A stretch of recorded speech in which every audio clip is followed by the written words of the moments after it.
10 minute का dictation है रामधारी गुप्ता जी से। प्रतिलेखन संख्या 3940। Ready 1 2 3 start. सज्जनों और देवियों, विगत 2 दशकों से मेरा संपर्क जहाँ तक कार्यालयीन कार्यभार का है, प्रश्न है देश के विभिन्न भागों में कार्यरत स्वैच्छिक हिंदी संस्थाओं से रहा है। अतएव आज इस गौरवपूर्ण मंच से संस्थाओं और उनके इर्द गिर्द की बातों पर अपने विचार केंद्रित करूंगा। जहां हिंदी शिक्षण एवं परीक्षा संचालन, हिंदी प्रचार प्रसार के सर्वाधिक रचनात्मक कार्यक्रम हैं, वहीं हिंदीतर क्षेत्र में हिंदी के लिए अनुकूल वातावरण निर्माण भी एक महत्वपूर्ण पहलू है। आज इन कार्यक्रमों के संचालन सहज सुगम नहीं रह गए, बल्कि चुनौतीपूर्ण हो गए हैं। विद्यार्थियों की योग्यता बढ़ाने के लिए शिक्षा एवं परीक्षा के अतिरिक्त हिंदी वक्तव्य, निबंध, वाद विवाद के साथ साथ नाटक, एकांकी प्रतियोगिताएं आयोजित की जाती हैं। हिंदी शिक्षकों प्रचारकों के लिए शिविर, पुनश्चर्या कार्य शिविर, पुरस्कार योजना जैसे कार्यक्रम आयोजित किए जाते हैं।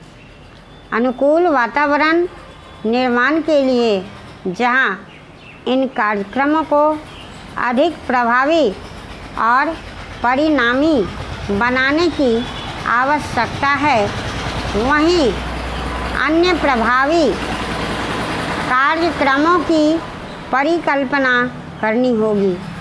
हिंदी शिक्षण परीक्षा संचालन और वातावरण निर्माण, इन तीनों के आनुपातिक और सफल आयोजन पर विद्यार्थियों का हिंदी ज्ञान अर्थात हिंदी बोलने, पढ़ने एवं लिखने की दक्षता का पूरा दारोमदार टिका रहता है।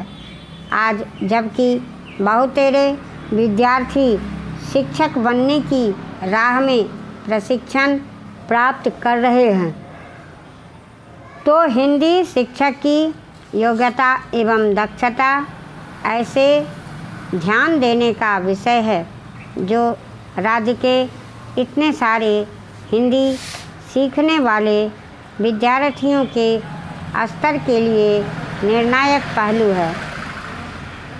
यह नकारा नहीं जा सकता कि किसी भी संस्था के लिए उनके प्रचारक ही आधारभूत परिसंपत्तियां होते हैं। प्रचारकों के सत प्रयास एवं सुकार्य से संस्था की जड़ें मजबूत होती हैं। वास्तव में हिंदी की प्रचार योजनाओं का सफल कार्यान्वयन सभी संबंधित पक्षों के प्रयास के समन्वय से ही संभव है। संस्था के पदाधिकारी, कार्यकर्ता, प्रचारकगण, विद्यार्थी और अंत में किंतु कदापि कम नहीं सरकारी व्यस्तता के तालमेल पर इन सब के कार्यों के उचित समन्वय का प्रयत्न स्वस्थ दृष्टि से निरंतर जारी रहना चाहिए। और यह भी ध्यान रहे कि जाने अनजाने दामन में दाग न लग जाए।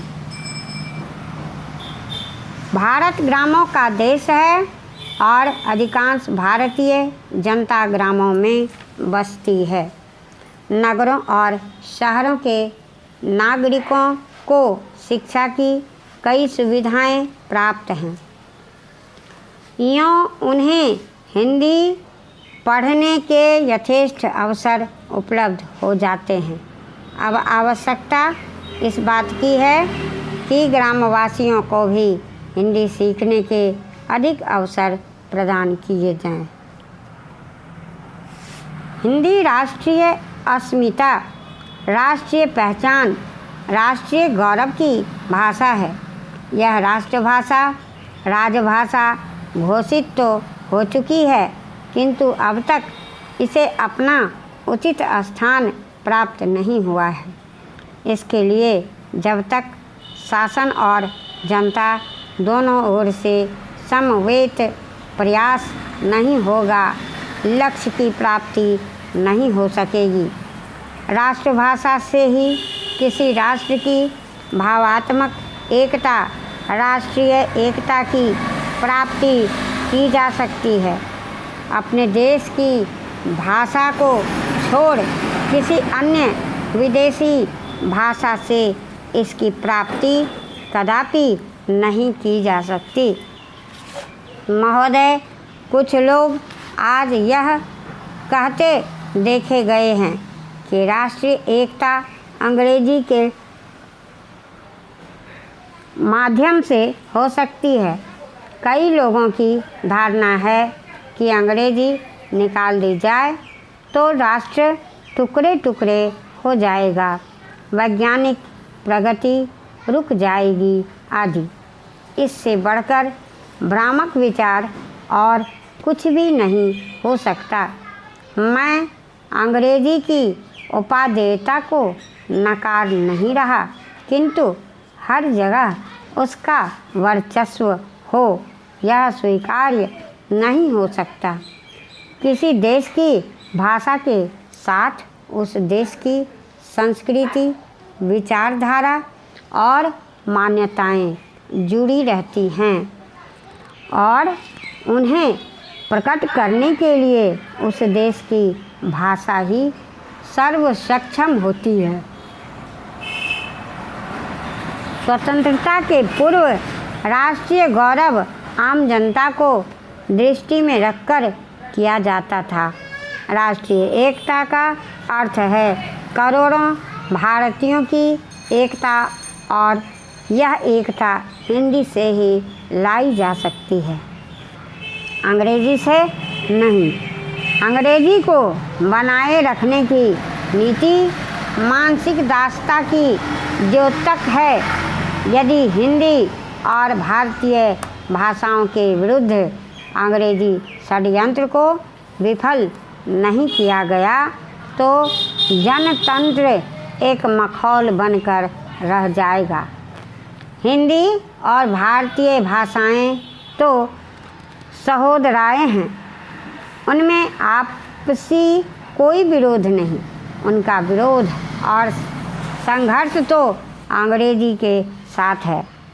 जिस दिन क्षेत्रीय भाषाएं अपने क्षेत्र के प्रशासन, न्याय, शिक्षा आदि में स्थापित हो जाएंगी, उस दिन राष्ट्रीय स्तर पर राष्ट्रभाषा, राजभाषा और संपर्क भाषा के रूप में हिंदी के स्थापित हो जाने का मार्ग प्रशस्त हो जाएगा। स्वैच्छिक हिंदी संस्थाएं अपने इस मूल उद्देश्य को कभी भी धूमिल होने ना दें, क्योंकि हिंदी के प्रचार प्रसार के क्षेत्र में वे सर्वाधिक महत्वपूर्ण इकाइयां हैं। इस दृष्टि से मैसूर हिंदी प्रचार परिषद का यह कार्यक्रम श्लाघनीय है कि वह हिंदी के साथ कन्नड़ेतर जिज्ञासुओं के लिए कन्नड़ की प्रारंभिक उच्च कक्षाएं एवं परीक्षाएं चला रही हैं। अपनी दैनंदिनी में भी हिंदी के साथ साथ कन्नड़ में दिन और तिथियां दी हैं। इस तरह के छोटे किंतु दिन दिन के व्यवहार में राष्ट्रभाषा और क्षेत्रीय भाषा साथ साथ गलबहियाँ डालकर चलें। इससे बढ़कर सुखद स्थिति और क्या हो सकती है। और प्रिय स्नातकों, आज का दिन आपका है और कल का दिन भी आपका ही होगा। विगत महीना आज का दिन आपका है, कल का भी दिन आपका ही होगा।